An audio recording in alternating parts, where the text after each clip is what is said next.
வணக்கம். ஔவையாரின் ஆத்திச்சூடி அறம் செய்வெறும்பு ஆறுவது சீனம் இயல்வது கரவே ஈவது விளக்கே உடையது விளம்பு ஊக்கமது கைவிடேல் எண்ணெழுத்து ஈகளே ஏற்பது இகழ்ச்சி ஐயமிட்டுவன் ஒப்புரவு ஒழுகு ஓதுவது ஒளியே அவ்வியம் பேச்சு அக்கம் சுருக்கே. ஓடி விளையாடு பாப்பா, ஓய்ந்திருக்கலாகாது பாப்பா, கூடி விளையாடு பாப்பா, ஒரு குழந்தைய வையாதே பாப்பா. காலை எழுந்த விடன் படிப்பு, நல்ல கனிவு கொடுக்கும் நல்ல பாட்டு, மாலை முழுதும் விளையாட்டு, நல்ல பழக்கப்படுத்தி கொள்ளு பாப்பா.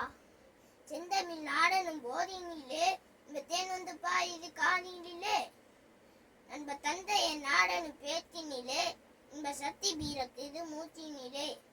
வேனம் நிறைந்த தமிழ்நாடு, வீரம் சிதைந்த தமிழ்நாடு, நல்ல காதல் புரியும் மரம்பெயர் போல் கண்ணீர் சூழ்ந்த தமிழ்நாடு.